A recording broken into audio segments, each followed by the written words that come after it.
Halo, selamat pagi siswa-siswi kelas 8. Hari ini kita akan lanjut belajar fisika. Nah, kalau di minggu lalu kita belajar tentang cermin datar, hari ini kita akan belajar tentang cermin cekung atau yang nanti disebut dengan cermin konkav ya. Oke. Nah, pernahkah kalian melihat sendok yang dari stainless? Ketika kalian lihat, nanti gambarnya terbalik ya. Ketika kalian lihat ini nanti terlihat gambar kalian ini terbalik. Oke, ini adalah salah satu contoh dari cermin cekung. Cermin cekung itu dia bersifat konvergen atau dia nama lainnya juga cermin positif. Artinya dia pengumpul cahaya. Manfaatnya antara lain itu yang pertama, sebagai pengumpul sinar matahari di PLTS. Kemudian sebagai pemantul pada lampu mobil dan sebagai pemantul pada berbagai lampu sorot atau senter. Di sini Bapak berikan gambar senter di mana ini dia ada prinsip cermin cekung ya sebagai pengumpul cahaya, sehingga lampu atau cahaya yang dihasilkan pada senter ini nanti akan lebih terang. Oke, next kita akan belajar bagian-bagian cermin cekung. Ini ada gambar cermin cekung ya. Nah, di sini ini cermin cekungnya. Ini bagian yang gelap, kalau yang sebelah kiri ini bagian yang terang. Kemudian ini ada sumbu utama, kemudian ini ada titik fokus, dan ini adalah pusat kelengkungan atau titik pusat kelengkungan. Oke, di sini ada F. F ini adalah jarak titik fokus dengan ini ya pusat optik. Kemudian ini ada jari-jari cermin dari pusat kelengkungan sampai pusat optik di O ini. Oke, ini ada pembagian ini nanti dinamakan ruang 1. Ruang 1 ini dia dari F sampai ke O. Kemudian ruang 2 ini dari P, pusat kelengkungan, sampai ke F. Kemudian ini ruang 3 ini dari titik P ke kiri terus ya. Dan yang terakhir ini ruang 4. Ruang 4 itu ada di belakang cermin atau di bagian yang gelap ini.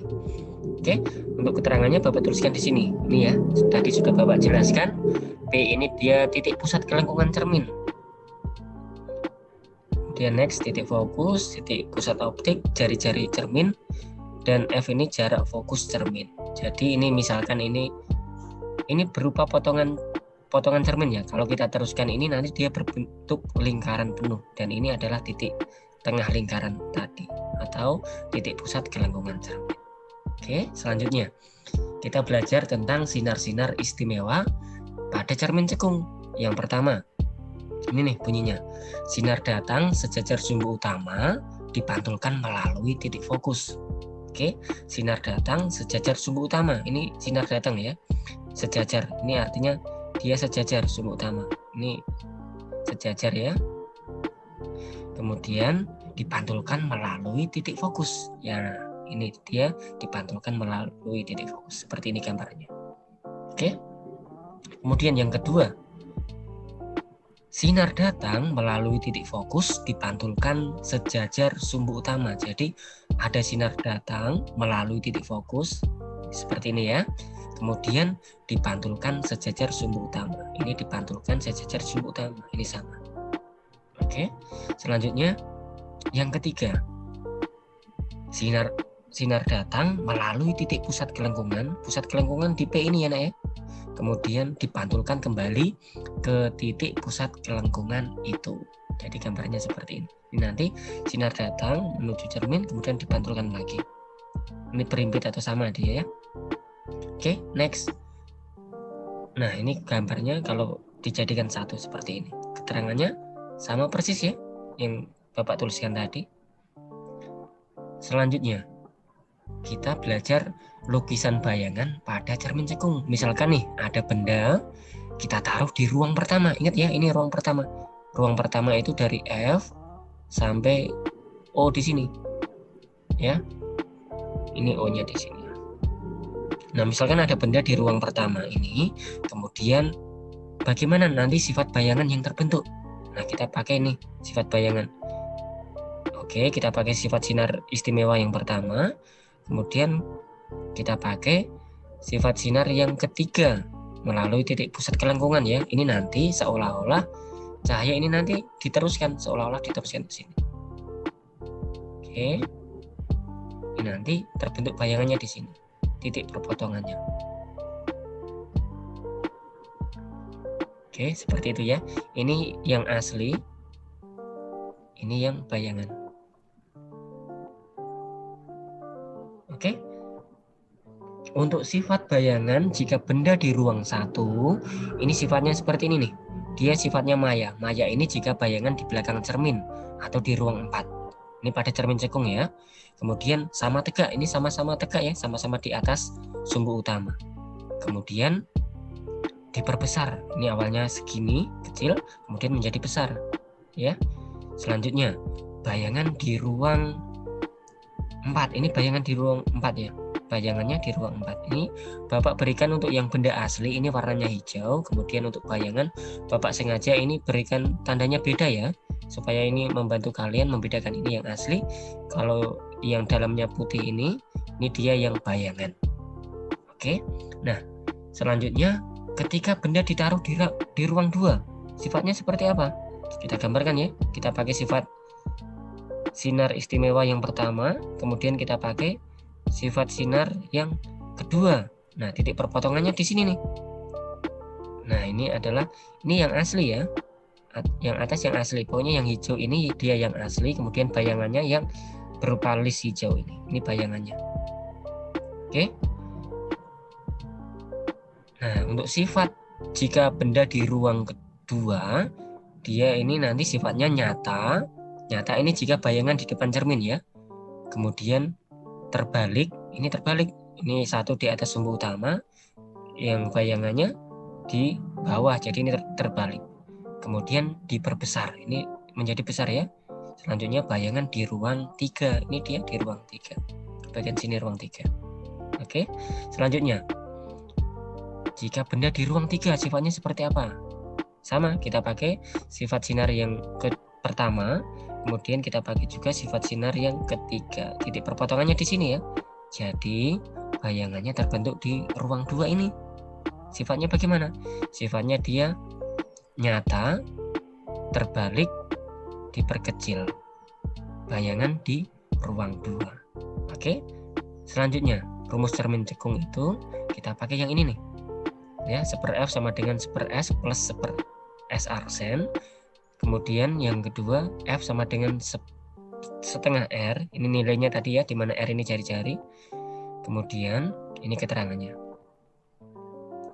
Dan ada satu rumus lagi nih. Ini rumus perbesaran bayangan.